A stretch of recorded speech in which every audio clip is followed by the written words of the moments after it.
प्यारे बच्चों, इस लेक्चर में हम 1857 के रिवोल्ट को डिटेल में कवर करेंगे। तो आप तो 1857 के रिवोल्ट के बारे में जानते ही हो कि इंडियन फ्रीडम स्ट्रगल का ये एक टर्निंग पॉइंट है, क्योंकि इस रिवोल्ट के बाद पूरी की पूरी कंट्री ही इस फॉर्म में आ गई। इस पूरे कंट्री की हर एक इंडियन की सोच बदल गई कि हां भाई, ब्रिटिशर्स को हराना संभव है। तो हम आगे भी अपनी कोशिश जारी रखेंगे। तो आइए हम डिटेल में समझते हैं कि हुआ क्या था, क्यों आखिर 1857 का रिवोल्ट किया था लोगों ने, और क्या क्या मेजर इवेंट्स हुए थे उस दौरान, और क्यों यह सक्सेसफुल नहीं हो पाया। इतना तो आप समझते ही हो कि यह सक्सेसफुल नहीं हो पाया था, क्योंकि आजादी इसके 90 साल बाद हमको मिली थी। तो आइए समझते हैं डिटेल में कि हो क्या रहा था उस दौरान। तो जो रिवोल्ट है 1857 का, उसको इंडियन म्यूटिनी भी कहते हैं। इंडियन म्यूटिनी, वो भी 1857 to 59। क्यों? क्योंकि एक ही दिन में तो खत्म नहीं हो गया था ना, ये भी 2-2.5 सालों तक लंबा खिंचा था। तो इसको कई अलग अलग नामों से बुलाया जाता है। उनमें से एक नाम है इंडियन म्यूटिनी, और ये एक अनसक्सेसफुल अटेम्प्ट रहा था। मतलब भारतीय जो है वो ब्रिटिश ईस्ट इंडिया कंपनी को भगाने में कामयाब तो नहीं हुए थे ना, तो ये एक अनसक्सेसफुल अटेम्प्ट माना जाता है। ठीक है, और इसकी खासियत क्या है, क्यों 1857 का विद्रोह बहुत इंपॉर्टेंट है, जबकि इसके पहले भी कई विद्रोह हुए थे ना।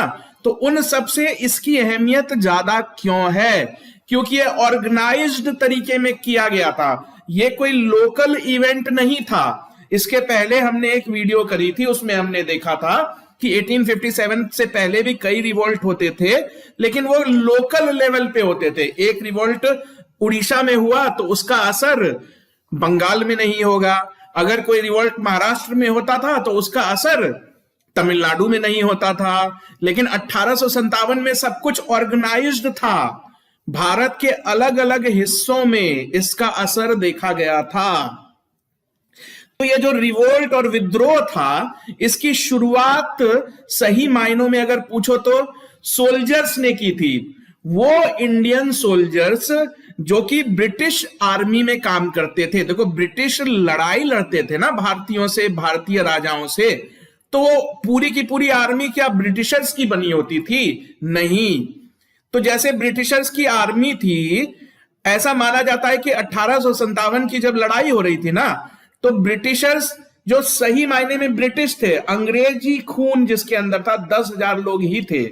इन 10,000 लोगों के साथ हमारे ही देश के 5 लाख लोग काम करते थे। 5 लाख सोल्जर्स अंग्रेजों की सेना में काम करते थे। तो ये सोल्जर्स कौन थे? भारतीय ही तो थे, इनके माँ बाप भारत के ही तो थे। ये लोग तो भारत में ही पैदा हुए थे ना, कोई ब्रिटेन से तो आए नहीं थे। तो जो रिवोल्ट शुरू हुआ था वो सही मायनों में इन्हीं सोल्जर्स ने स्टार्ट किया था। तो ये सोल्जर्स तो कंपनी से वेतन लेते थे, कंपनी के एम्प्लॉय थे। तो इनका पहला गुस्सा जो है ईस्ट इंडिया कंपनी पे ही फूटा, तो वहीं से रिवोल्ट शुरू हुआ था। आगे हम देखेंगे डिटेल में। तो शुरू तो किया था इन सिपाहियों ने, लेकिन उसके बाद जब ये रिवोल्ट जोर पकड़ने लगा तो उसमें कई सारे प्रिंसली स्टेट, यानी राजे रजवाड़े, जमींदार, और जो आम जनता है, भारत की आम जनता, उन लोगों ने भी अपना योगदान दिया। तो स्टार्ट किया हमारे भारत के सैनिकों ने, और धीरे धीरे लोग जुड़ते चले गए। तो इस रिवोल्ट को कई नामों से जाना जाता है। एक नाम तो आपने देखा, इंडियन म्यूटिनी, और भी कई नाम है। सिपॉय म्यूटिनी, सिपॉय मतलब सिपाही। तो सिपाही क्यों? क्योंकि स्टार्ट ही किया था सिपाहियों ने, सोल्जर्स ने। तो सिपाही विद्रोह, इसको कौन नाम देगा? वही ना जो इसको सिपाही मानेगा, यानी ब्रिटिश। तो ब्रिटिशरों के पॉइंट ऑफ व्यू से देखो तो वो इसको सिपाही विद्रोह मानते हैं, जबकि भारतीय हिस्टोरियंस के पॉइंट ऑफ व्यू से देखोगे तो वो इसको पूरे देश का विद्रोह मानते हैं। इंडियन म्यूटिनी बोलते हैं या फिर ग्रेट रिबेलियन बोलते हैं। तो ये सोच का फर्क है। ब्रिटिशर्स के लिए मात्र ये सिपाहियों द्वारा किया गया रिवोल्ट था, जबकि हमारे देश के हिस्टोरियंस बोलते हैं कि ये तो पूरे देश ने मिलके ये लड़ाई लड़ी ना। अब यहां पे एक फैक्ट आपने याद रखना है बच्चों, कि इस रिवोल्ट को फर्स्ट वार ऑफ इंडिपेंडेंस कहा गया। फर्स्ट वार ऑफ इंडिपेंडेंस यानी भारत की आजादी की पहली लड़ाई।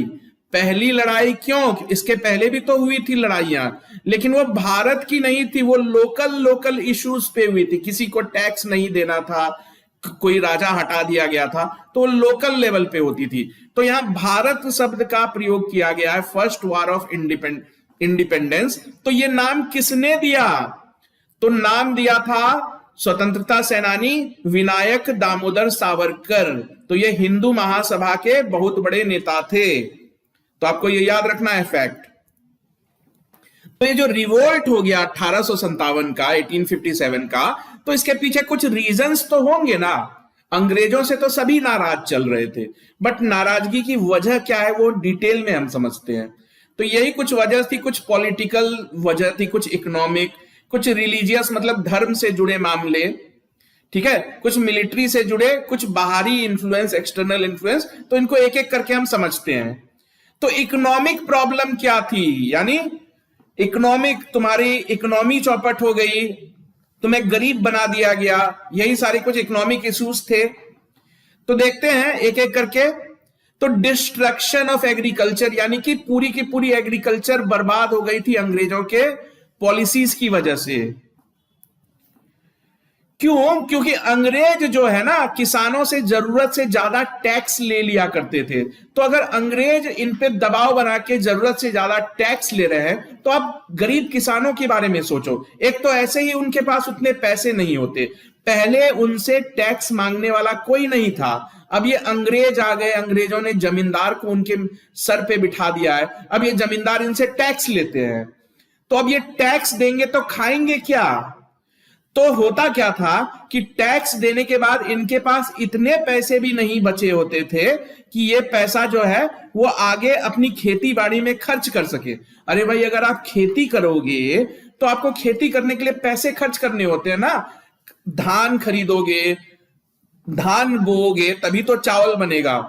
तो सीड्स खरीदने हैं, फर्टिलाइजर्स खरीदने हैं, तो उसके लिए पैसा चाहिए। लेकिन अब आप टैक्स भर रहे हो इतना कि आपके पास पैसा ही नहीं है, तो खेती ही नहीं हो पा रही है ढंग से। तो धीरे धीरे देख रहे हो ना, किसानों की समस्या कितनी बढ़ती चली गई। और क्या हुआ कि जो हमारे किसान थे उनको ये अंग्रेज फोर्स करते थे, मजबूर करते थे कि नहीं, तुम चावल धान मत उगाओ। देखो ये किसान क्या करते थे, इनको तो अपने पेट भरने से मतलब होता था। ये चावल धान उगाते थे, थोड़ा खुद खाते थे, थोड़ा मार्केट में बेच देते थे। अब अंग्रेजों ने कहा कि तुम चावल धान क्यों उगाओगे, हम जो बोलेंगे तुम वही उगाओ, तुम कॉटन उगाओ, तुम इंडिगो उगाओ। क्यों उगाओ? क्योंकि हम तुमसे खरीद के यूरोप में ले जाके बेचेंगे। तो चावल और धान कौन उगाएगा? कोई नहीं। तो इन चक्करों में क्या हुआ, चावल धान जैसे चीजों की कमी पड़ने लगी। ठीक है, तो इससे धीरे धीरे भूखमरी हो गई। देखो किसानों पे कितनी जुल्म हो रहे हैं, उनसे टैक्स भी ले रहे हो, उनको अपनी मर्जी से खेती भी नहीं करने दे रहे हो। तो इस तरह क्या हुआ, पूरी की पूरी एग्रीकल्चर ही हमारी बर्बाद कर दी थी अंग्रेजों ने। तो इस चक्कर में, इस सिचुएशन में और एक प्रॉब्लम आ गई। उस वक्त बंगाल में बारिश की समस्या बहुत हो गई, मतलब रेनफॉल नहीं होती थी प्रॉपरली। तो 1770 से लेके 1857 तक जब ये रिवोल्ट हुआ, उस दौरान बंगाल में 12 बहुत बड़े लेवल के फेमिन्स आए। फेमिन्स का क्या मतलब होता है? सूखा, अकाल। तो अकाल का मतलब होता है कि बारिश हो नहीं रही है, तो किसान अनाज उपजा नहीं रहे हैं। तो जब अनाज ही नहीं है तो लोग खाएंगे क्या? इंडिगो खाएंगे या कॉटन खाएंगे? नहीं खाएंगे ना। तो बारिश नहीं होना और अनाजों की शॉर्टेज हो जाना ही फेमिन्स होती है। तो इस तरह से पूरी सिचुएशन बन गई थी कि एग्रीकल्चर ही डिस्ट्रॉय हो गया हमारी कंट्री का। तो आगे देखते हैं, अगली जो बड़ी वजह थी वो थी परमानेंट सेटलमेंट सिस्टम, जिसको स्थायी बंदोबस्त भी बोलते हैं। तो परमानेंट सेटलमेंट से क्या हुआ था? तो परमानेंट सेटलमेंट जो है 1793 में, जो उस वक्त के गवर्नर जनरल थे बंगाल के, लॉर्ड कॉर्नवालिस, उसने एक नया सिस्टम लागू कर दिया था परमानेंट सेटलमेंट का। तो बेसिकली ये सिस्टम क्या था कि जमींदार नाम के लोगों को इस सिस्टम ने जन्म दिया। पहले जमींदार का कॉन्सेप्ट नहीं था। तो ब्रिटिश क्या करते थे, ये रहे फार्मर्स हमारे बेचारे, ये जमीन के मालिक थे, इन सबकी जमीन ब्रिटिश ने अपने हाथ में ले ली और फिर अलग अलग जमींदारों को दे दिया। और फिर इन जमींदारों को बोला कि आज से तुम ही इन किसानों के मालिक हो, तुम इनसे टैक्स वसूलो, देखो कि ये ठीक से खेती करते हैं या नहीं, और इनका टैक्स वसूल के हमको दे दिया करो। तो अब देखो ना किसानों के साथ क्या हुआ, पहले वो जानते ही नहीं थे कि कौन जमींदार है, अब अचानक से जमींदार को लाके उनके ऊपर बिठा दिया गया है, उनको टैक्स वैक्स देना पड़ता है, और उनकी जमीन उनसे लेके जमींदारों को दे दी है। तो ये तो बहुत बड़ा अन्याय है। तो कल तक जो लोग मालिक हुआ करते थे अपनी जमीन के, अब वो वहां पे मजदूर बन गए। तो और जो है एक बात की, जो टैक्स इनसे लिया जाता था वो जो ब्रिटेन है, ब्रिटेन में लगने वाले टैक्स से भी ज्यादा था। मतलब इतना जुल्म होता था। एक तो बेचारे एक छोटे गरीब किसान हैं, ऊपर से तुम इतना टैक्स ले रहे हो जो कि ब्रिटेन से भी ज्यादा है। ब्रिटेन एक पावरफुल खुशहाल कंट्री हुआ करती थी, इंडिया तो उसके मुकाबले में काफी गरीब था। तो इन सब चक्करों से क्या हुआ कि लोगों का गुस्सा, जो गरीब किसान है उनका गुस्सा ईस्ट इंडिया कंपनी के खिलाफ तो बढ़ ही रहा था, साथ में जमींदारों के खिलाफ भी बढ़ने लगा कि वो जमींदार कहां से आ गए हमारे जीवन में। और देखो जमींदार भी बहुत ज्यादा खुश नहीं थे, क्योंकि जमींदारों के सर पे भी ना डर की तलवार हमेशा लटकती रहती थी, क्योंकि अंग्रेजों ने इनको कह रखा था कि अगर तुम हर महीने जो एग्रीमेंट हमारे बीच हुआ है उतने पैसे अगर तुम नहीं दोगे तो हम तुम्हें हटा के किसी और को जमींदार बना देंगे। तो ये पूरी की पूरी जमींदारी सिस्टम से कोई भी खुश नहीं था, ना तो जमींदार खुश थे ना ही हमारे किसान खुश थे। जो और बड़ी इकोनॉमिक रीजंस थी, वजह थी कि वो कॉटेज इंडस्ट्री तबाह हो गई थी। तो कॉटेज इंडस्ट्री क्या होती है, देखो ब्रिटेन में उस वक्त बड़ी बड़ी फैक्ट्रियां चली हुआ करती थी, आज भी है, मशीन से सारी चीजें बनती थी। बट भारत में क्या था, छोटे छोटे झोपड़ियों में जो परिवार के लोग होते थे वो मिलके छोटी छोटी फैक्ट्रीज चलाते थे। तो उसी को कॉटन इंडस्ट्री बोलते थे। घर के सारे लोग मिलके कपड़ा बना रहे हैं, तो ये इंडस्ट्री हो गई ना, यही कपड़ा ये लोग बाद में ले जाके मार्केट में बेच देंगे। तो अंग्रेजों के आने से इस तरह का सेटअप बर्बाद हो गया। तो एक तरफ तो ये बेचारे लोग घर में बैठ के कपड़ा बना रहे हैं, दूसरी तरफ इंग्लैंड में फैक्ट्री में कपड़ा बन रहा है। तो ये ईस्ट इंडिया कंपनी क्या करती थी, इंग्लैंड में जो फैक्ट्री में सस्ता माल बनता था उसको लाके इंडियन मार्केट में डंप कर देती थी। तो वहां का माल 2 रुपए में बिकेगा, जबकि ये बेचारे जो बना रहे हैं वो 5 रुपए में बेच रहे हैं, क्योंकि इनको तो इतने लोगों का खर्चा निकालना है। तो आप क्या खरीदोगे, आप तो कस्टमर हो, आप तो सस्ता सामान खरीदोगे। तो इसलिए कॉटेज इंडस्ट्री धीरे धीरे बर्बाद होती चली गई। और दूसरी चीज क्या थी कि इनसे टैक्स भी तो ले लेते थे ना अंग्रेज, वो भी इतना टैक्स लेते थे जो वो खुद अपने कंट्री में अपने बिजनेसमैन से नहीं लेते थे। यानी पूरी तरीके से कॉटेज इंडस्ट्री को कर दिया इन लोगों ने बर्बाद। और क्या बात हो गई कि देखो ये जो गरीब हमारे मजदूर वगैरह हुआ करते थे, तो राजा और जो बड़े बड़े उस वक्त के नवाब होते थे वो इनका ख्याल रखते थे, ना तो इनसे टैक्स लेते थे, उल्टा इनको सपोर्ट करने के लिए थोड़े पैसे वगैरह भी टाइम टू टाइम इनको दिया करते थे। लेकिन अब तो वो सब चले गए ना, नवाब ववाब सब चले गए, सारी रिस्पॉन्सिबिलिटी सारी पावर तो ईस्ट इंडिया कंपनी ने ले ली। तो ईस्ट इंडिया कंपनी को तो इनसे कुछ प्यार है नहीं, तो अब इनको पैसे का सपोर्ट मिलना भी बंद हो गया। तो इस तरीके से पूरी की पूरी कॉटेज इंडस्ट्री जो है ईस्ट इंडिया कंपनी के आने से बर्बाद हो चुकी थी। अब आइए कुछ सोशल कॉजेज देख लेते हैं। सोशल कॉजेज यानी समाज, मतलब लोगों के बीच जो हमारी डे टू डे लाइफ होती है उसमें क्या असर आया।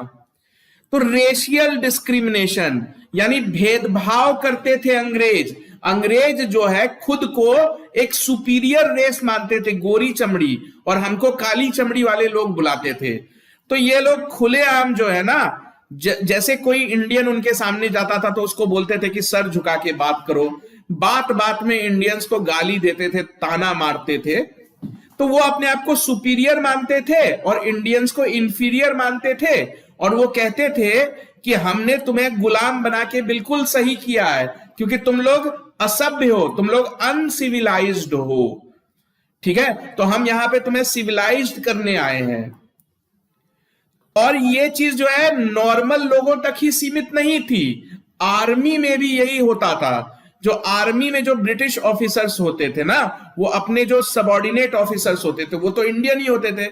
इंडियंस को जो है ऊपर के लेवल की जॉब मिलती ही नहीं थी, तो बड़े बड़े जॉब्स जो है वो ब्रिटिशर्स खुद के लिए रख लेते थे, छोटे छोटे पोजीशंस पे इंडियंस को बिठा देते थे, और उन इंडियंस का भी इंसल्ट ही करते रहते थे, जब मर्जी आती थी उनको ताने मारते थे। तो इस तरह का भेदभाव तो कोई बर्दाश्त करेगा नहीं, तो धीरे धीरे लोगों में गुस्सा बढ़ता ही चला जा रहा था। ठीक, अब और जो एक बड़ी वजह थी वो थी मिशनरी एक्टिविटी। अब ये मिशनरी क्या होता है, देखो, तो जब से धर्म का कॉन्सेप्ट दुनिया में आया है तो हर धर्म के लोग चाहते हैं कि हमारा धर्म ज्यादा से ज्यादा जगहों पे फैले। तो अंग्रेज भी यही चाहते थे, क्योंकि वो क्रिश्चियन थे और इंडिया को कब्जा कर लिया था उन्होंने, और इंडियंस को वो अनसिविलाइज्ड मानते थे, तो उनके दिमाग में ये बात चलती थी कि हम इतने बड़े देश को कन्वर्ट करके क्रिश्चियन बनाएंगे, ताकि हमारे जो चर्च है उसका वो खुश रहे, हमसे खुश रहे।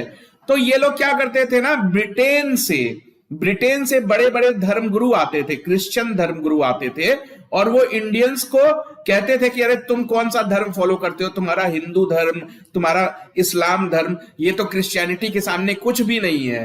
तो इस तरह हमारे जो इंडिया में फॉलो होने वाले धर्म थे उनको नीचा दिखाते थे, उनके बारे में बुरी बुरी बातें बोलते थे।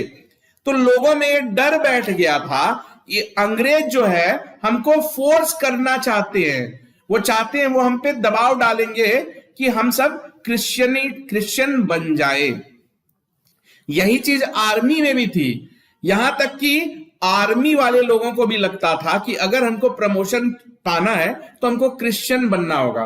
तो ऐसा था भी कि अगर कोई इंडियन क्रिश्चियन बन जाता था तो उसको प्रमोशन मिलने लग जाता था।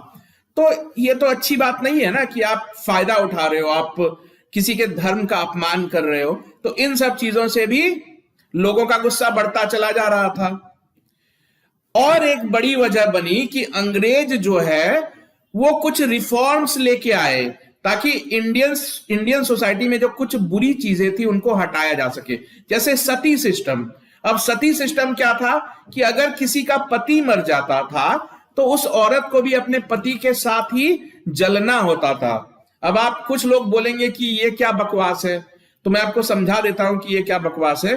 तो हिंदू धर्म में कॉन्सेप्ट होता है 7 जन्मों का साथ, यानी अगर पति पत्नी शादी करेंगे तो 7 जन्मों तक साथ रहेंगे। तो अगर पति मर गया तो पत्नी को भी साथ देना होता था ना, ताकि अगले जन्म में दोनों फिर से एक ही साथ रहे। नहीं तो पति मर गया, पत्नी तो जीवित है, तो साथ कहां है।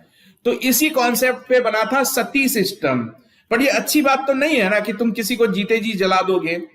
तो इन्हीं सब चीजों को ब्रिटिश बदलना चाहते थे, वो रिलीजियस रिफॉर्म लाना चाहते थे।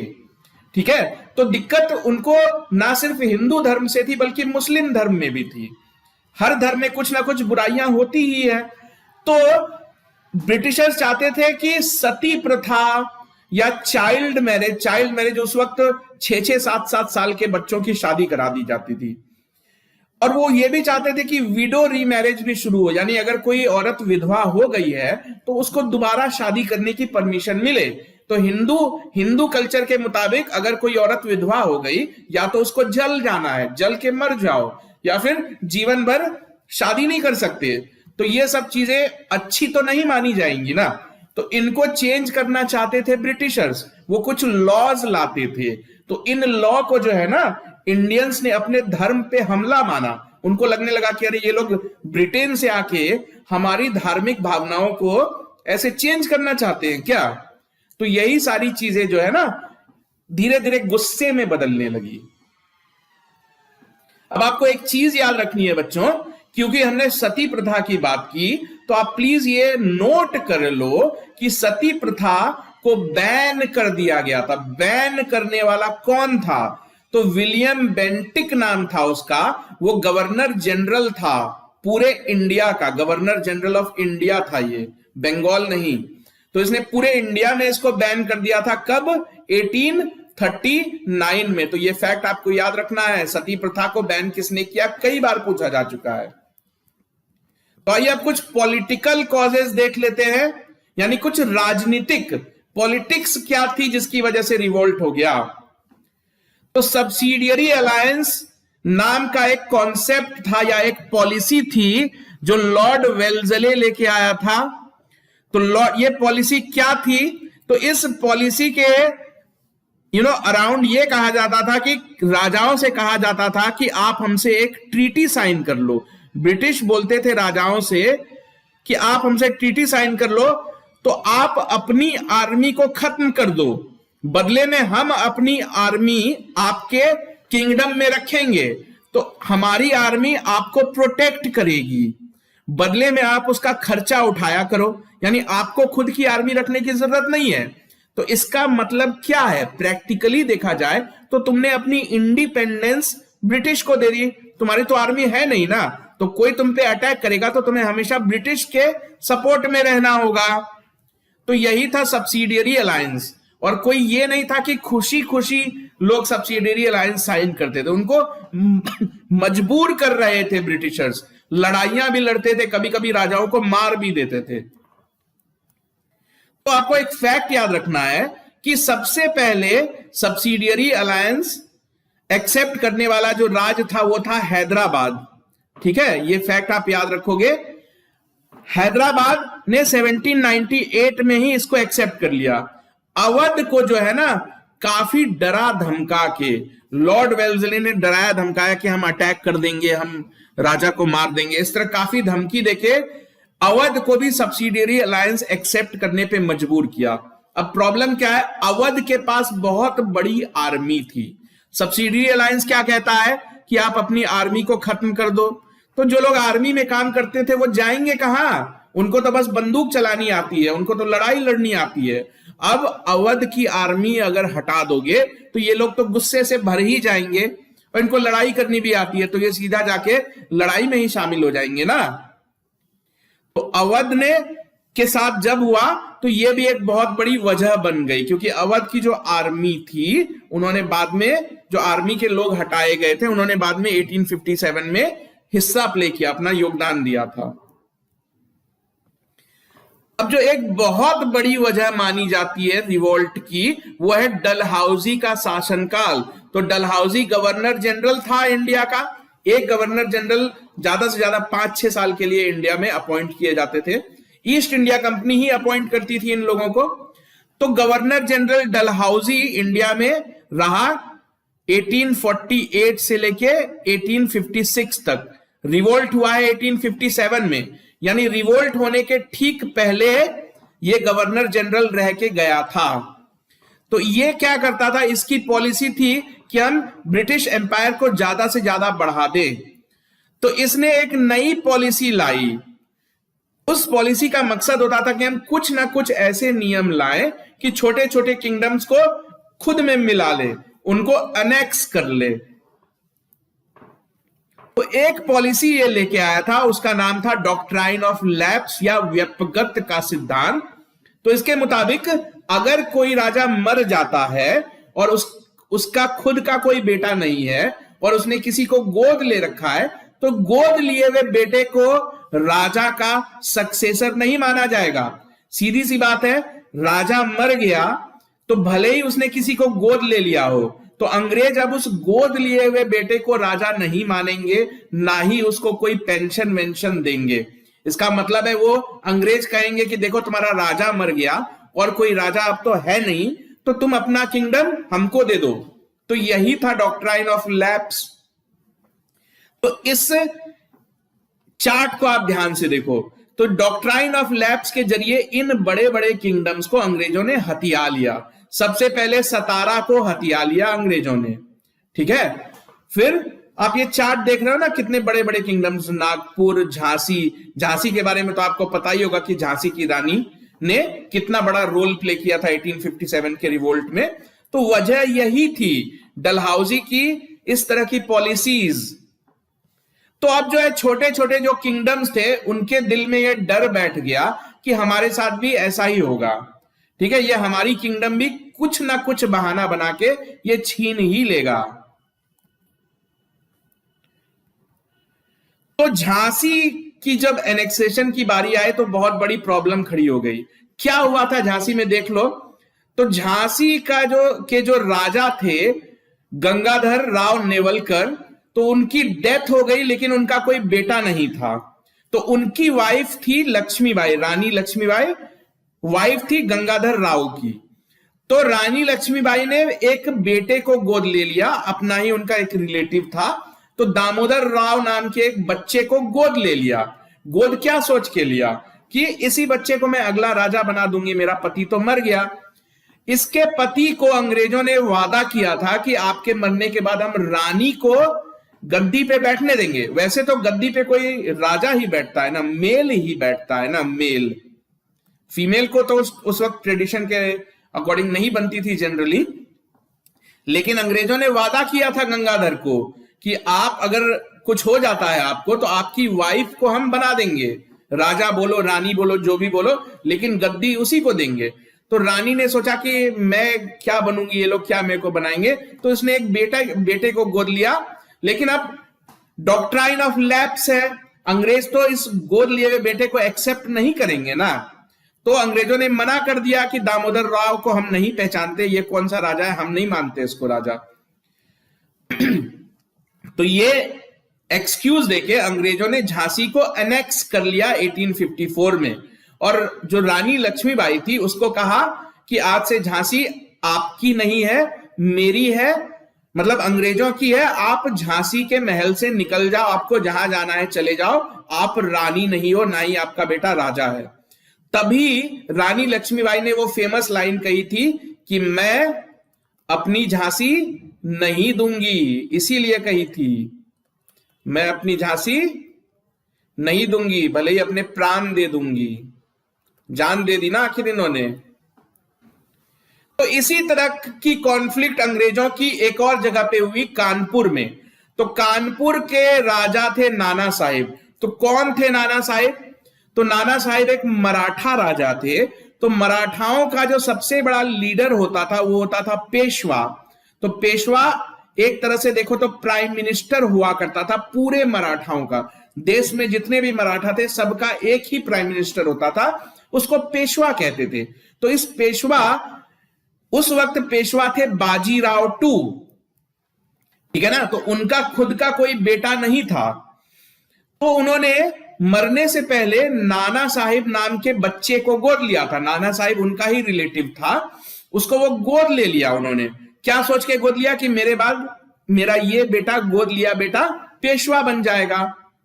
तो ये जो नाना साहिब थे, इनका एक बचपन का दोस्त था तात्या टोपे, और इनकी बचपन की दोस्त थी मणिकर्णिका तांबे।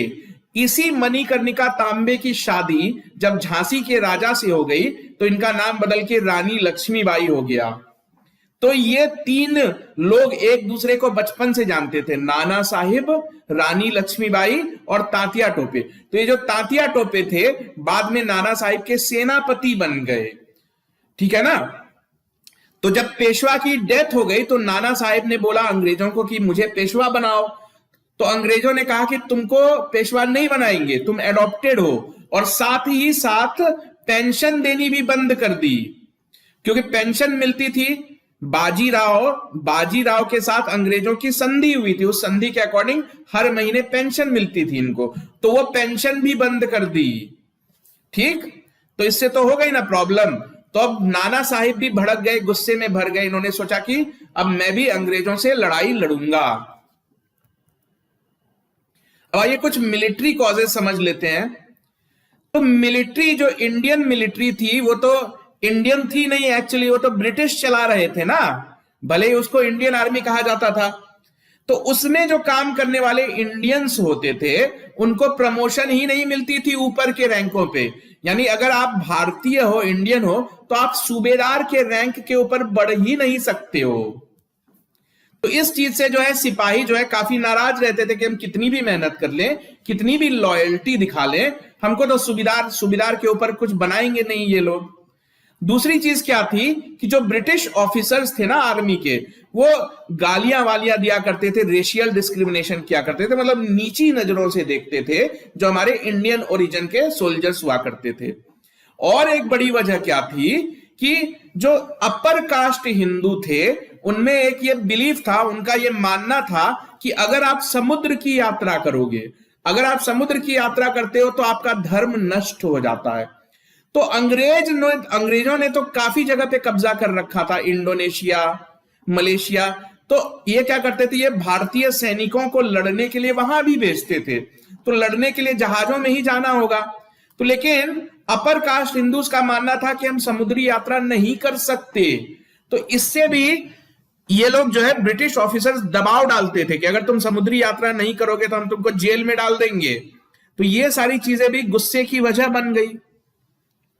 और एक चीज क्या थी कि जितने पैसे, मान लो दो सिपाही हैं, एक सिपाही इंडियन है, दूसरा सिपाही ब्रिटिश है, तो इंडियंस की सैलरी कम, भले ही पोस्ट सेम हो, तो इसको कम पैसे मिलेंगे, इसको ज्यादा पैसे मिलेंगे। क्यों? क्योंकि ये गोरी चमड़ी का है और इंडियन जो है वो काली चमड़ी का है। तो बिल्कुल ही रेशियल डिस्क्रिमिनेशन। यहां तक कि खाना भी दोनों का अलग अलग क्वालिटी का बनाया जाता था। और जो मुस्लिम सोल्जर्स थे उनको दाढ़ी रखने की परमिशन नहीं दी जाती थी, ना ही हिंदुओं को तिलक लगाने की परमिशन दी जाती थी। तो ये लोग समझते थे कि ये तो हमको हमारा धर्म ही फॉलो नहीं करने देते। जबकि खुद जो ब्रिटिश ऑफिसर्स है ना, वो पूरी तरीके से अपनी क्रिश्चियनिटी को फॉलो करते थे, लेकिन हिंदूज और मुस्लिम्स पे काफी तरह की रिस्ट्रिक्शंस लगा रखी थी इन लोगों ने। अब आइए समझते हैं कि इमीडिएट कॉज, यानी अचानक से कुछ तो हुआ होगा कि एक ही वक्त में पूरे देश में आग लग गई, सारे लोग इकट्ठे ही खड़े हो गए। तो आइए समझते हैं कि क्या हुआ, अचानक से क्या हो गया। तो हुआ यह था कि 1857 में एक नए तरह की बंदूक दी गई थी सोल्जर्स को चलाने के लिए। तो बंदूक है तो बंदूक की गोली भी होगी। तो बंदूक की गोली, ये देखो, ये बारूद भरा है और उसके ऊपर पॉलीथीन और पेपर लगा होता था। तो यही था कि इस पेपर में ना गाय और सुअर की चमड़ी यूज की गई थी, फैट, चर्बी। तो अब देखो, गाय खाना हिंदुओं को बर्दाश्त नहीं है, हिंदू तो गाय को माता मानते हैं, और जबकि सुअर खाना मुस्लिम धर्म में हराम माना जाता है। तो आप क्या चाहते हो कि इंडियन सोल्जर्स गाय खा लें, इंडियन सोल्जर्स सुअर खा लें? तो इसको इन लोगों ने इंसल्ट के तौर पे लिया। इनको लगा कि ये तो पूरी तरीके से हमारे पीछे पड़ गए हैं, हमारा धर्म भ्रष्ट करना ही चाहते हैं ये लोग। तो इस तरह देखो, क्योंकि उस वक्त तो काफी रिलीजियस, आज भी रिलीजन को काफी इज्जत देते हैं इंडियंस, तो उस वक्त तो ये चीज बिल्कुल बर्दाश्त कर ही नहीं सकता था कोई। लेकिन इनके आर्मी ऑफिसर्स क्या बोलते थे कि तुम इसको अपने मुंह से काटो, इस गोली को काटो। तो आप अपने मुंह में डालोगे? क्या आप अपने मुंह में गाय का मांस डाल सकते हो? क्या आप अपने मुंह में सुअर का मांस डाल सकते हो? अगर आप हिंदू हो तो आप गाय का मांस नहीं खाओगे, अगर आप मुस्लिम हो तो आप सुअर का मांस नहीं खाओगे। लेकिन यहां तो आपको मजबूर किया जा रहा है ना। और इनसे कहा जाता था कि अगर तुम ये नहीं करोगे तो हम तुम्हें जेल में डाल देंगे। तो क्या हुआ? तो इन्होंने रिवोल्ट कर दिया। इन्होंने कहा कि इनफ इज इनफ, बहुत हो गया, अब हम और बर्दाश्त नहीं करेंगे। तो इस तरीके से सबसे पहला जो रिवोल्ट हुआ था ना, वो सोल्जर्स ने किया था, और इसकी वजह यही राइफल थी। तो इस राइफल का नाम था एनफील्ड राइफल, और ये 1857 में इंट्रोड्यूस की गई थी आर्मी में। तो इनको देख लो, ये बहुत ही ग्रेट पर्सनैलिटी है इंडियन हिस्ट्री के पॉइंट ऑफ व्यू से, मंगल पांडे। तो ये एक सोल्जर हुआ करते थे ब्रिटिश आर्मी में। तो जब ये सब हो रहा था, डलहौजी तो जा चुका था, डलहौजी ने तो जो डैमेज करना था वो कर ही दिया था। 1848 से लेके 1856 तक वो गवर्नर जनरल रहा था, फिर वो लौट गया था। तो उसके बाद जो नया गवर्नर जनरल बना था वो था लॉर्ड कैनिंग।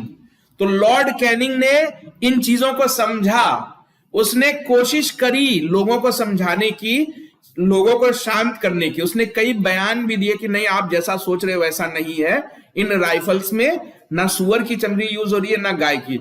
लेकिन उसकी बात सुनने वाला कोई नहीं था। ये सोल्जर्स ने माना नहीं उसकी अपील को और रिवोल्ट कर दिया। सबसे पहली जो घटना हुई रिवोल्ट की वो हुई थी मार्च 1857 में। मंगल पांडे नाम के सोल्जर्स ने, जो कि बैरकपुर कंटोनमेंट, देखो कंटोनमेंट क्या होता है, एक ऐसी जगह जहां पे सारे सैनिक रहते हैं, ट्रेनिंग करते हैं, खाते हैं, पीते हैं। जब लड़ाई होगी तब ना कहीं जाएंगे, तो बाकी साल क्या करेंगे, कंटोनमेंट में रह के ट्रेनिंग करते थे। तो वही कंटोनमेंट था बैरकपुर में। पूरे देश में कंटोनमेंट बने हुए थे, तो बैरकपुर कंटोनमेंट की कहानी है ये। तो परेड हो रही थी, तो मंगल पांडे को कहा गया कि चलो गोली चला के दिखाओ। तो मंगल पांडे ने बोला कि मैं ये गोली कैसे टच करूंगा, इसमें तो गाय और इसका चमड़ा है। तो इसको अरेस्ट करने को कहा गया। तो मंगल पांडे ने गोली चला के अपने ऑफिसर्स को मार दिया था। तो मंगल पांडे को कहा जाता है पहला इंसान जिसने कि ये रिवोल्ट स्टार्ट किया।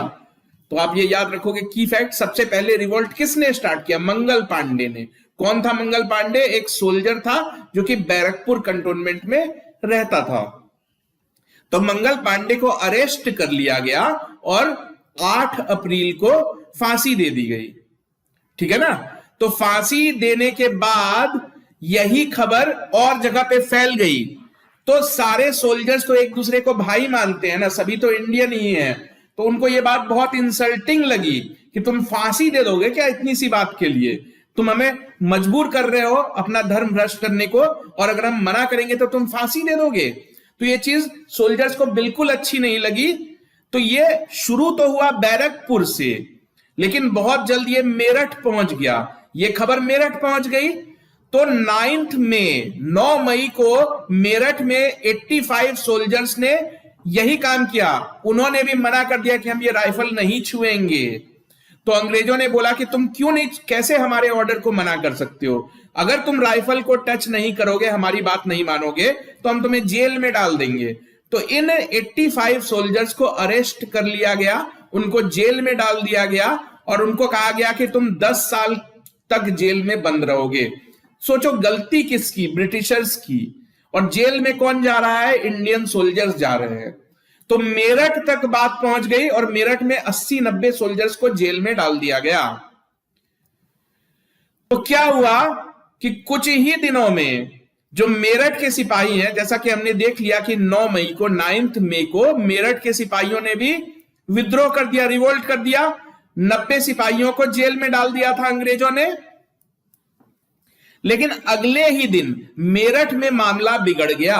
तो तुमने 85 सोल्जर्स को जेल में तो डाल दिया, लेकिन उसके बाकी साथी तो बाहर है ना, बाकी सोल्जर्स तो बाहर ही है ना।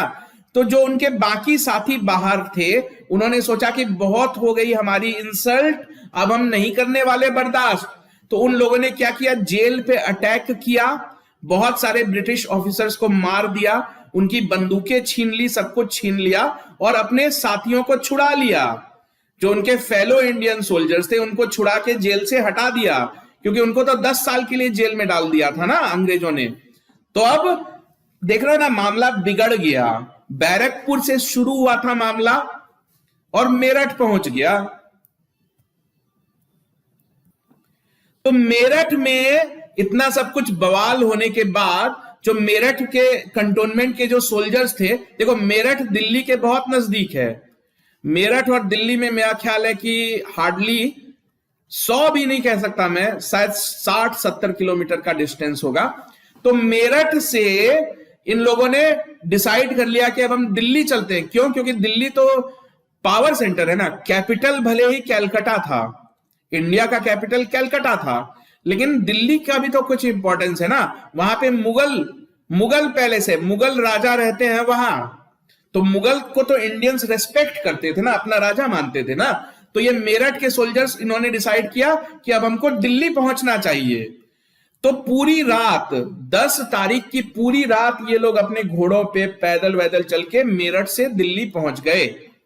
तो दिल्ली में क्या हुआ कि दिल्ली में भी तो फौज है ना, तो दिल्ली का सिस्टम क्या था, क्योंकि कैपिटल कैलकाटा था इंडिया का, तो अंग्रेजों का ध्यान दिल्ली पे बहुत ज्यादा नहीं था। तो दिल्ली में मोस्टली मुगल सोल्जर्स ही होते थे, और इन मुगल सोल्जर्स को कंट्रोल करने के लिए कुछ गिने चुने ब्रिटिश ऑफिसर्स होते थे। तो ये जो मुगल सोल्जर्स हैं, इन्होंने मेरठ से आए सोल्जर्स को वेलकम किया, दोनों तो हिंदुस्तानी ही है ना। उसके बाद क्या है कि जो मेरठ से आए हुए सोल्जर्स थे वो लाल किले के अंदर चले गए, रेड फोर्ट। रेड फोर्ट क्या था, इसी के अंदर मुगल राजा रहते हैं ना, मुगल राजा उनकी पूरी फैमिली इसी रेड फोर्ट में रहती थी। तो ये जो मेरठ से आए सोल्जर्स थे, ये रेड फोर्ट के अंदर घुस गए और इन्होंने कहा कि हमको बहादुर शाह जफर से मिलना है। तो शुरू में तो बहादुर शाह जफर ने सोचा कि अरे ये मैं कहां फंस गया, क्योंकि ये लोग तो अंग्रेजों से लड़ नहीं पाएंगे, वो तो राजा थे, उनको तो सारी रियलिटी पता थी। तो वो समझ गए कि अरे मुझे ये लोग किस मामले में घसीट रहे हैं। तो शुरू में तो वो नहीं चाहते थे कि अपना support they, but in soldiers ने कहा, मेरठ से आए हुए सोल्जर्स ने कहा, तब तक उनको मुगल सोल्जर्स का भी सपोर्ट मिल चुका था।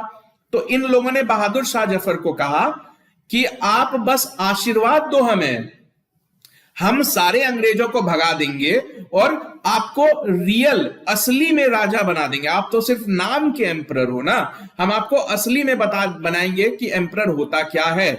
तो बहादुर शाह जफर ने कहा कि चलो ये लोग मानेंगे थोड़ी ना, क्योंकि बहादुर शाह जफर काफी कमजोर हो चुके थे, उनकी उम्र 82 ईयर्स थी। तो उन्होंने सोचा कि ये लोग मेरे कहने से मानेंगे थोड़ी ना, इतने हजारों हजार की संख्या में जमा हो गए। तो फाइनली उन्होंने कह दिया कि हाँ चलो मैं तुम्हारे साथ हूं। तब इन्होंने क्या किया, इन्होंने बहादुर शाह जफर को पूरे रिवोल्ट का राजा, पूरे रिवोल्ट का लीडर डिक्लेयर कर दिया। कह दिया कि हमारे रिवोल्ट के लीडर आप ही हो। जब भी कोई रिवोल्ट होता है तो उसका एक लीडर चुना जाता है, ताकि सबको मतलब वहां से ये रहे कि ये हमारा लीडर है, वो जो बोलेगा हम वही मानेंगे। वरना अगर 10 लीडर हो जाएंगे तो 10 अलग अलग डिसीजंस होने लगेंगे। तो एक लीडर का होना जरूरी होता है। तो बस नाम के लिए ही सही बहादुर शाह जफर को लीडर मान लिया इन लोगों ने। लड़ तो वो सकते नहीं थे ना, 82 ईयर्स के थे, तो कहा कि जस्ट आप गार्जियन बन के रहो। तो इस तरह से आप देख रहे हो कि मुगल एम्परर ने भी अपना सपोर्ट दे ही दिया। तो रिवोल्ट जो है अब बड़े लार्ज स्केल तक पहुंच चुका है, छोटे से बैरकपुर कंटोनमेंट से स्टार्ट होके। देखो रेड फोर्ट, राजा भी, मुगल एम्परर भी अब रेडी हो गए कि हाँ चलो अब हमको रिवोल्ट में पार्टिसिपेट करना है, कुछ भी करके अंग्रेजों को भगाओ, इस बार तो भगा ही दो। तो अब देखते हैं कि अब तो पूरा माहौल बन चुका है रिवोल्ट का। कुछ शहरों में रिवोल्ट ऑलरेडी स्टार्ट हो चुका है। तो अब आइए देखते हैं कि यहां से रिवोल्ट कैसे फैला, कैसे इंडिया के अलग अलग हिस्सों तक रिवोल्ट पहुंच गया। चलो देखते हैं। तो अब देखते हैं कि किन किन बड़े बड़े शहरों में रिवोल्ट हुआ था और क्या क्या मेजर इवेंट्स हुए थे। तो लेट अस सी।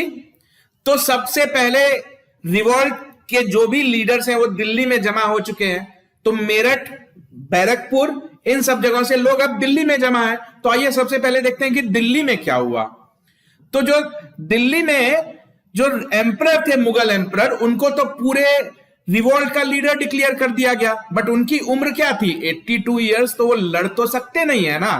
उनको तो सोल्जर्स ने ये कहा था कि हम लड़ेंगे, आप बस हमारे गार्जियन के रूप में रोल प्ले करो। तो जो एक्चुअल ग्राउंड पे जो लड़ाई लड़ रहे थे वो जनरल थे, जनरल बख्त खान। तो देखो बच्चों, ये सारे नाम आपको याद रखने हैं। मैं आपको हाईलाइट करके बताता चलूंगा कि क्या याद रखना है और क्या आप अवॉइड कर सकते हो। तो आपको यह याद रखना है कि जगह, किस जगह पे कौन सा लीडर था इंडिया की तरफ से और ब्रिटिश की तरफ से कौन लड़ रहा था। तो इंडियंस की तरफ से दिल्ली में कौन लड़ रहे थे, बहादुर शाह जफर नहीं लड़ रहे थे, वो तो सिंबॉलिक थे ना। असली लड़ाई लड़ रहे थे जनरल बख्त खान। तो बख्त खान जो है बरेली में ऑलरेडी एक रिवोल्ट कर चुके थे और बरेली से अपने सैनिकों को लेके वो दिल्ली पहुंचे थे और अब दिल्ली के सारे सोल्जर्स को वही लीड कर रहे थे। तो बख्त खान और उनके सोल्जर्स ने जो बाजार है, दिल्ली के बाजार, जो क्वार्टर्स कॉलोनी हुआ करती थी ब्रिटिश ऑफिसरों की कॉलोनी, उन सब पे अटैक किया, काफी सारे ब्रिटिश ऑफिसर्स को मार दिया गया। अब देखो अंग्रेजों ने क्या किया, तो आपको क्या याद रखना है, इंडिया की तरफ से बख्त खान, अंग्रेजों की तरफ से सर जॉन लॉरेंस ने भेजा था जॉन निकोलसन को। तो आपको यह याद रखना है, बख्त खान वर्सेस निकोलसन। तो निकोलसन ने क्या किया, इसने 4 महीने तक कोशिश करी और फाइनली जाके दिल्ली को जो है ना इन लोगों के कब्जे से छुड़ा लिया। मतलब जो सोल्जर्स जमा हो गए थे, मेरठ से आ गए थे, बरेली से आ गए थे, उन सारे सोल्जर्स से छुड़वा लिया दिल्ली को। तो इसको बोलते हैं, मतलब ये नाम आप याद रखोगे, जॉन निकोलसन ने किया। तो दिल्ली में तो मामला खत्म हो गया। तो दिल्ली जब कंट्रोल में आ गई ब्रिटिशर्स की, तो ब्रिटिशर्स रेड फोर्ट के अंदर घुस गए और उन्होंने मुगल एम्परर जो बहादुर शाह जफर थे उनको कैप्चर कर लिया, कस्टडी में ले लिया। इनके सारे बच्चों को बुलाया गया और इनके 2 बेटों को और एक पोते को इनकी आंख के सामने ही गोली मार दी गई। ठीक है, इंसल्ट करने के लिए कहो या सबक सिखाने के लिए कहो, तो मुगल एम्परर अरेस्ट, उनके बेटे को आंख के सामने ही मार दिया, बेटे और पोते को। और जब मुगल एम्परर को भेज दिया रंगून, यानी बोला कि आप आज से हमारे प्रिजनर हो, आपने अच्छा नहीं किया रिवोल्ट को अपना सपोर्ट देके।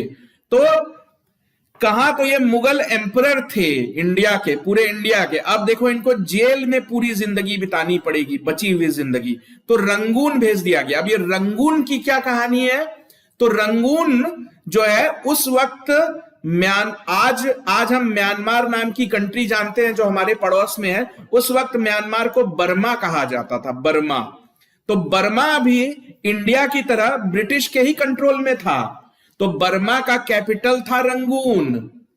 तो अब क्या हुआ कि हमारे मुगल एम्परर को इंडिया से निकाल के रंगून भेज दिया गया और इनकी डेथ वहीं पे हुई, रंगून के जेल में ही हुई 1862 में। ये आप देख सकते हो कितने बूढ़े हो गए थे। तो बख्त खान का क्या हुआ, तो बख्त खान वहां से बच के लखनऊ निकल गए और लखनऊ में अपनी लड़ाई उन्होंने जारी रखी। फाइनली अंग्रेजों ने उनको भी मार दिया 1859 में। तो ये सारी चीजें तो आपको याद नहीं रखनी है, मेजर पॉइंट आप याद रखो कि लीडर्स कौन थे और मेजर इवेंट्स क्या है, डेट वगैरह आप अवॉइड कर सकते हो। तो हिस्टोरियंस का मानना है कि ये जो पूरी रिवोल्ट हुई थी 1857 की, उसकी सबसे कमजोर कड़ी या सबसे वीक लीडर कहो तो बहादुर शाह जफर ही थे। ये खुद तो पार्टिसिपेट कर नहीं रहे थे ना, और इनका पूरा मन भी नहीं था सपोर्ट करने का, तो इसलिए हिस्टोरियंस ने इनको वीक लिंक माना है। तो दिल्ली का मामला खत्म। अब कहानी पहुंच गई कानपुर। तो कानपुर में तो आप समझ ही रहे हो कि नाना साहिब की दुश्मनी चलती है अंग्रेजों से, क्योंकि नाना साहिब एडॉप्टेड थे और इनको अंग्रेजों ने पेशवा मानने से इनकार कर दिया था और साथ ही इनकी पेंशन भी बंद कर दी थी। तो नाना साहिब ने क्या किया, इन्होंने भी रिवोल्ट कर दिया कानपुर में। तो इन्होंने क्या किया कि बहादुर शाह जफर को, जो दिल्ली में मुगल एम्परर थे, उनको अपना एम्परर मान लिया और खुद को गवर्नर डिक्लेयर कर दिया इंडिया का। यानी इन्होंने कहा कि हम एक नई गवर्नमेंट बनाएंगे जिसका एम्परर जो है हमारे बहादुर शाह जफर बनेंगे और मैं उनका गवर्नर बनूंगा। तो लेकिन नाना साहिब जो है वो खुद लड़ाई में पार्टिसिपेट नहीं कर रहे थे। उनकी तरफ से जो उनका बचपन का दोस्त था तांतिया टोपे, वो इनका मिलिट्री जनरल भी था, तो उन्होंने तांतिया टोपे को लड़ाई में भेजा। अंग्रेजों ने ह्यूज व्हीलर को भेजा। ह्यूज व्हीलर को भेजा नहीं, एक्चुअली ह्यूज व्हीलर कानपुर में था ही, कानपुर उसके अंडर ही था, इंचार्ज था वो कानपुर का। तो ह्यूज व्हीलर को तांतिया टोपे ने हरा दिया। तो अंग्रेज थोड़ी देर के लिए तो हार गए, फिर अंग्रेजों ने एक नए ऑफिसर को भेजा। तो अब ये ऑफिसर का नाम आपको याद रखना है। आपको ये याद रखना है कि किस शहर को किस अंग्रेज ऑफिसर ने कंट्रोल किया। तो कानपुर को कंट्रोल किया कोलिन कैंपबेल नाम के ऑफिसर ने। ह्यूज व्हीलर तो हार चुका था पहले ही, तो कंट्रोल कर लिया। तो अंग्रेजों का कब्जा हो गया कानपुर में। तो तांतिया टोपे और नाना साहिब क्या करेंगे, तो नाना साहिब जो है ये नेपाल भाग गए और तांतिया टोपे जो है ये ग्वालियर की तरफ भाग गए। क्योंकि ये जाना चाहते थे अपनी बचपन की फ्रेंड रानी लक्ष्मीबाई के पास। नाना साहिब, तात्या टोपे और लक्ष्मीबाई तीनों बचपन के दोस्त थे। तो अब ये चाहते थे, क्योंकि वो भी तो क्वीन है, वो भी तो लड़ाई लड़ रही है। तो नाना साहिब तो चले गए नेपाल, तो तात्या टोपे जा रहे थे कि अब मैं जाता हूं अपनी बचपन की दोस्त लक्ष्मीबाई को सपोर्ट करूंगा। तो फाइनली तात्या टोपे भी पकड़े गए और उनको फांसी दे दी गई थी। तो इस तरह कानपुर में भी मामला शांत हो गया। अब देखते हैं झांसी में क्या हुआ। तो झांसी की जो रानी थी, रानी लक्ष्मीबाई, उस वक्त उनकी उम्र केवल 22 साल थी, सिर्फ 22 ईयर्स। ठीक है। तो झांसी के लोगों ने क्या किया, देखो झांसी को ऑलरेडी 1854 में ही अंग्रेजों ने अपने कब्जे में ले लिया था। अंग्रेज झांसी को खुद का मानते थे, वो मानते ही नहीं थे कि ये रानी है। तो अंग्रेज ने किले को अपने कब्जे में ले रखा था।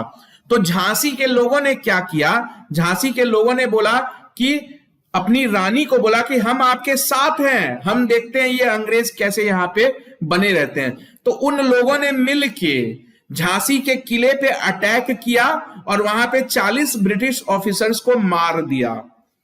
तो इससे क्या हुआ, अब तो दुश्मनी भड़क गई ना। अभी तक रानी लक्ष्मीबाई ने कुछ किया तो नहीं था ब्रिटिश के अगेंस्ट, लेकिन अब देखो उन झांसी के लोगों ने किया। उन्होंने पूरे फोर्ट को कब्जे में ले लिया और 40 ब्रिटिश ऑफिसर्स को मार भी दिया। और झांसी के लोगों ने कहा कि आज से झांसी का किला जो है ये तुमको हमारी रानी कंट्रोल करेगी, और रानी लक्ष्मीबाई को अपनी रानी डिक्लेयर कर दिया। तो ब्रिटिश चुप तो नहीं रहेंगे, तो ब्रिटिशर्स ने अपनी तरफ से ऑफिसर को भेजा। उस ऑफिसर का नाम था ह्यूज रोज। आपको ये याद रखना है कि किस शहर को किसने कंट्रोल किया, तो ह्यूज रोज ने ही कंट्रोल कर लिया झांसी को। तो ब्रिटिश ऑफिसर ह्यूज रोज ने झांसी पे चढ़ाई कर दी और झांसी को कंट्रोल कर लिया।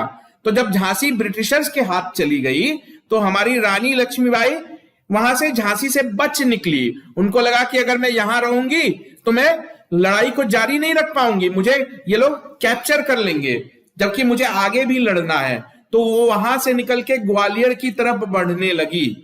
तो ग्वालियर की तरफ बढ़ते ही रास्ते में उनको उनका बचपन का दोस्त तात्या टोपे मिला। तो तात्या टोपे कानपुर में ऑलरेडी लड़ाई लड़ चुके थे और कानपुर से निकल के आ गए थे कि मैं रानी लक्ष्मीबाई की भी हेल्प करूंगा। तो ये दोनों बचपन के दोस्त मिलके ग्वालियर की तरफ बढ़ने लगे। क्यों?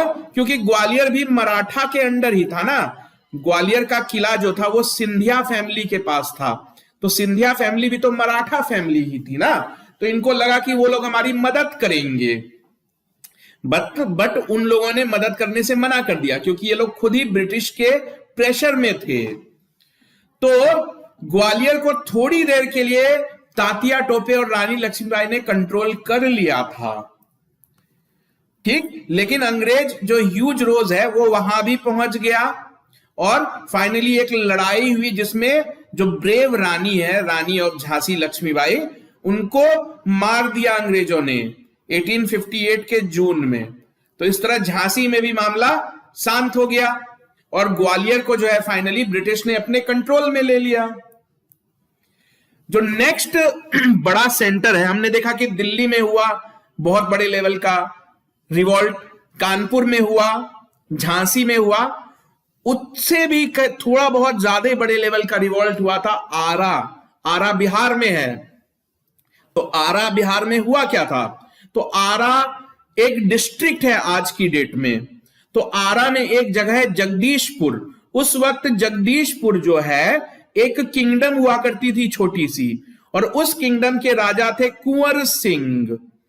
तो हुआ क्या था कि आपको तो पता ही है कि रिवोल्ट शुरू किया था सोल्जर्स ने, बैरकपुर कंटोनमेंट, फिर मेरठ कंटोनमेंट। तो कंटोनमेंट क्या होता है, वो जगह जहां पे सोल्जर्स रहते हैं, ट्रेनिंग करते हैं।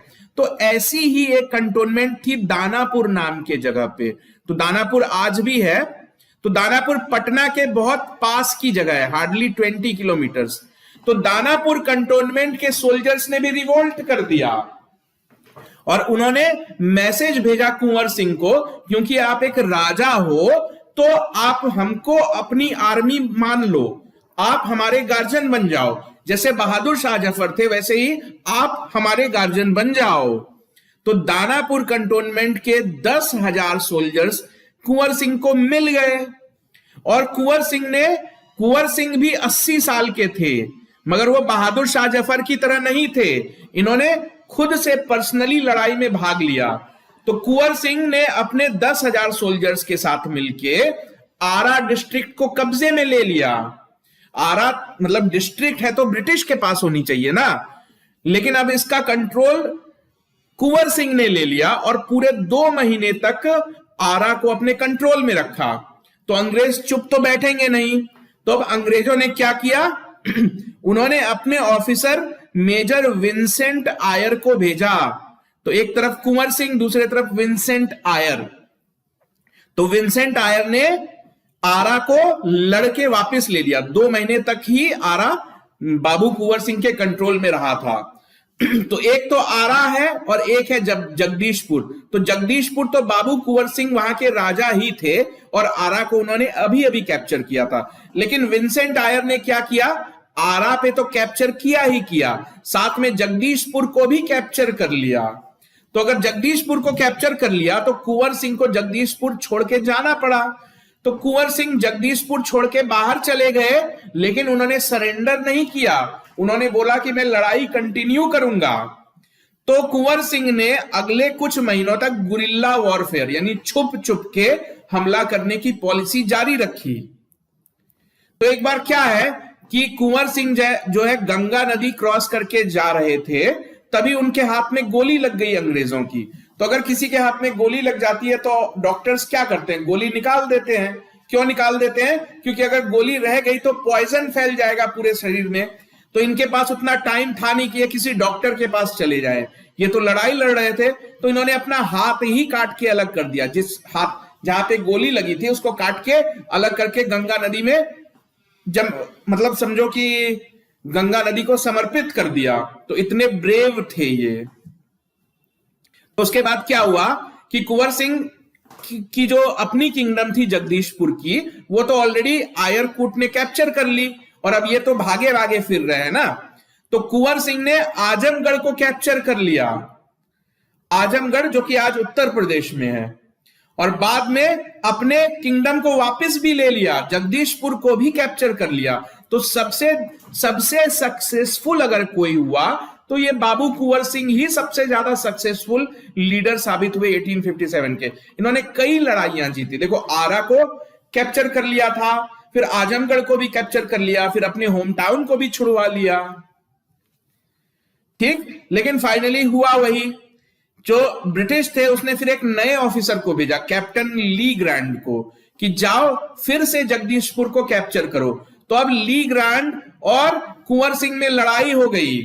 क्यों? क्योंकि जगदीशपुर को फिर से कैप्चर करना चाहते थे ब्रिटिशर्स। तो जगदीशपुर को कैप्चर तो नहीं कर पाए, कुंवर सिंह ने हरा दिया ली ग्रैंड को। ली ग्रैंड हार गया, जगदीशपुर को कैप्चर नहीं कर पाए ब्रिटिश, लेकिन नुकसान हो गया। नुकसान ये हो गया कि उस बैटल में बाबू कुंवर सिंह को बहुत ज्यादा चोट आ गई और कुछ ही दिनों के बाद उनकी डेथ हो गई। 3 दिनों के बाद डेथ हो गई। लेकिन ध्यान से देखो, ये सबसे सक्सेसफुल लीडर थे, ज्यादातर इन्होंने जीता ही है, बस थोड़ी देर के लिए जगदीशपुर इनका कब्जे में ले लिया था ब्रिटिशर्स ने। जो नेक्स्ट मेजर सेंटर था वो था फैजाबाद। फैजाबाद यानी लखनऊ के पास। तो यहां के जो लीडर थे वो थे मौलवी अहमदुल्ला। तो ये एक्चुअली रहने वाले तो थे मद्रास के, लेकिन ये नॉर्थ इंडिया मूव कर गए थे, क्योंकि ये घूम घूम के लोगों को प्रवचन देते थे, भाषण देते थे, उनको इन्फ्लुएंस करते थे कि बैठे बैठे देख क्या रहे हो, चलो रिवोल्ट को ज्वाइन करो, ब्रिटिशर्स को भगाने में मदद करो। तो ब्रिटिशर्स इनको कैप्चर करना चाहते थे, मारना चाहते थे। तो ये उनसे बचते बचते फैजाबाद पहुंच गए। ठीक है, तो फैजाबाद पहुंच के इन्होंने वहां पे अपनी लड़ाई कंटिन्यू कर दी। तो अगर कोई पूछेगा कि फैजाबाद का लीडर कौन था रिवोल्ट का, तो हम मौलवी अहमदुल्ला ही बोलेंगे। तो वहां पे जो लड़ाई लड़ी, तो उसका नतीजा क्या रहा कि नहीं जीत पाए, अंग्रेज जीत गए। तो वहां पे जब ये हार गए तो वहां से निकल के रोहिलखंड चले गए। रोहिलखंड यानी कह लो झांसी वासी का इलाका। तो वहां चले गए और वहां फाइनली अंग्रेजों ने इनको पकड़ के मार दिया। तो आपको याद रखना है जगह और लीडर का नाम। जो अगला रिवॉल्ट, जो मेजर रिवॉल्ट का सेंटर बना, वो था लखनऊ। लखनऊ में एक इंपॉर्टेंट बात यह थी कि रानी लक्ष्मीबाई की तरह यहां भी लीडरशिप एक औरत के ही हाथ में थी। तो यहां की जो लीडरशिप थी वो थी बेगम हजरत महल के हाथ में। हार्डली ये 20-20 साल की थी, तो बेगम यानी कि क्वीन ही थी। तो ये अवध के राजा, अवध को तो कैप्चर कर लिया था ना अंग्रेजों ने, तो अवध का तो अब कोई राजा था नहीं, तो जो पुराने राजा थे उनकी वाइफ थी ये। तो इन्होंने वहां पे लीडरशिप दी, लेकिन सक्सेसफुल नहीं हो पाई, वहां पे भी अंग्रेज जीत ही गए। तो ये थी कहानी रिवोल्ट की। तो अब हमको यह भी समझना है कि रिवोल्ट फेल क्यों हो गया। तो रिवोल्ट फेल होने की कुछ वजह है। एक तो जो सबसे बड़ा गार्जियन था रिवोल्ट का, बहादुर शाह, वो काफी बूढ़े थे, 82 साल के थे, पर्सनली पार्टिसिपेट किया नहीं उन्होंने। दूसरी चीज है कि लिमिटेड टेरिटोरियल स्प्रेड। आपने अभी तक कभी जिक्र में नहीं सुना होगा कि उड़ीसा में लड़ाई हुई, पंजाब में हुई, महाराष्ट्र में हुई, यानी पूरे देश तक मामला नहीं फैला था। कुछ गिने चुने शहरों में ही एंटी ब्रिटिश मूवमेंट्स हो रहे थे। तो यही चीज है कि ज्यादातर जो इंडिया का हिस्सा था उस पर कोई असर पड़ा नहीं था। और एक चीज थी कि जो बड़े बड़े जमींदार थे उन्होंने इंडियंस का साथ देने की बजाय ब्रिटिशर्स का साथ दिया। क्यों? क्योंकि इनको फायदा मिलता था ना। इनको जमींदार बनाया किसने था? ब्रिटिशर्स ने ही बनाया था, इसलिए इनकी लॉयल्टी जो है वो ब्रिटिशर्स की तरफ ही थी। और एक चीज थी कि जो पढ़े लिखे इंडियन थे वो सोचते थे कि अरे वायलेंस से कुछ भी अचीव नहीं होगा, तुम अंग्रेजों को बंदूक से थोड़ी ना भगा सकते हो। तो उन्होंने सोचा कि अगर हम इसमें हिस्सा लेंगे तो ये अच्छी चीज नहीं है, तो वायलेंस है। और उनका यह भी मानना था कि ब्रिटिशर्स जो है वो भारत के लिए अच्छा ही कर रहे हैं। तो इसलिए पढ़े लिखे जो लोग थे, उनके पढ़े लिखे होने का क्या मतलब होता है? वो ऑफिसर थे, उनके पास पैसा था, उनके पास पावर थी, और वही लोगों ने सपोर्ट नहीं किया। और एक बड़ी चीज क्या थी कि एक तरफ आप अंग्रेजों से लड़ रहे हो जिनके पास तोप है, बड़े बड़े हथियार हैं, और आप दूसरी तरफ आर्मी पे छोड़ के आए हो, तो ना तो आपके पास हथियार है, ना ही आपको कोई सप्लाई करने वाला है। एक बार आपकी गोली खत्म हो गई तो लाओगे कहां से? सारा कंट्रोल तो ब्रिटिशर्स के पास है। और ना ही कोई सेंट्रल लीडरशिप थी, ना ही कोई प्लानिंग थी। झांसी में क्या होगा ये डिस्कस करने के लिए कोई था नहीं, कानपुर में क्या होगा, आरा में क्या होगा, सब अपने अपने मर्जी का कर रहे थे। सब लोकल लेवल पे लीडरशिप संभाल रहे थे। सेंट्रली बिल्कुल एक जगह से उनको डायरेक्ट करने वाला तो कोई था नहीं। तो इन्हीं कुछ वजहों से और जो हमारे रिवोल्ट को लीड कर रहे थे लीडर, उनको यह भी पूरी तरीके से एहसास नहीं था कि ब्रिटिशर्स की कितनी ताकत है। उन्होंने बहुत हल्के में ले लिया था ब्रिटिशर्स को। तो इन कुछ वजहों से रिवोल्ट फेल हो गया। तो आइए अब देखते हैं कि इतना बड़ा रिवोल्ट हुआ, आखिर ब्रिटिशर्स के दिमाग में कुछ तो आया होगा कि अब इस रिवोल्ट को दोबारा ना होने दें। तो अब इंपैक्ट देखते हैं कि रिवोल्ट का अंग्रेजों की एडमिनिस्ट्रेशन पे क्या असर पड़ा, उनकी पॉलिसी मेकिंग पे क्या असर पड़ा। तो सबसे बड़ा असर हुआ कि एक नया एक्ट लेके आए ब्रिटिशर्स, उसका नाम दिया गया गवर्नमेंट ऑफ इंडिया एक्ट 1858। तो इस एक्ट में क्या लिखा गया था? इस एक्ट में कंपनी को पूरी तरीके से जिम्मेदार माना गया था रिवोल्ट के लिए। ठीक है, प्लीज याद रखना कि उस वक्त गवर्नर जनरल कौन थे? तो लॉर्ड कैनिंग। और ये सारे गवर्नर जनरल वगैरह ये तो कंपनी ही डिसाइड करती थी ना कौन बनेगा। तो अगर रिवोल्ट हुआ तो जिम्मेदारी कौन लेगा? कंपनी ही लेगी। तो कंपनी को पूरी तरीके से जिम्मेदार माना गया और कंपनी को एबॉलिश कर दिया गया। कहा गया कि अब खत्म करो ये सब, अब इंडिया में तुम्हारा कुछ लेना देना नहीं है। और पूरा कंट्रोल ब्रिटिश पार्लियामेंट ने ले लिया। किस चीज का कंट्रोल?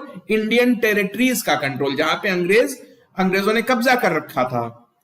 उसके बाद ईस्ट इंडिया कंपनी को कहा गया कि आप सिर्फ एक ट्रेडिंग ऑर्गेनाइजेशन है, आज से आपका गवर्नमेंट में कोई रोल नहीं है, ना ही आप गवर्नर जनरल डिसाइड करोगे, ना ही आप किसी तरह का अपॉइंटमेंट करोगे, आप सिर्फ बिजनेस करो। आपने बहुत कुछ कर लिया, अब हम देखेंगे। ब्रिटिश पार्लियामेंट ने कंट्रोल ले लिया। गवर्नर जनरल को एक एडिशनल पोस्ट दे दी गई, उसको वाइसरॉय भी बना दिया गया। ठीक है, तो अब आइए समझते हैं कि गवर्नर जनरल और वाइसरॉय में क्या अंतर होता है।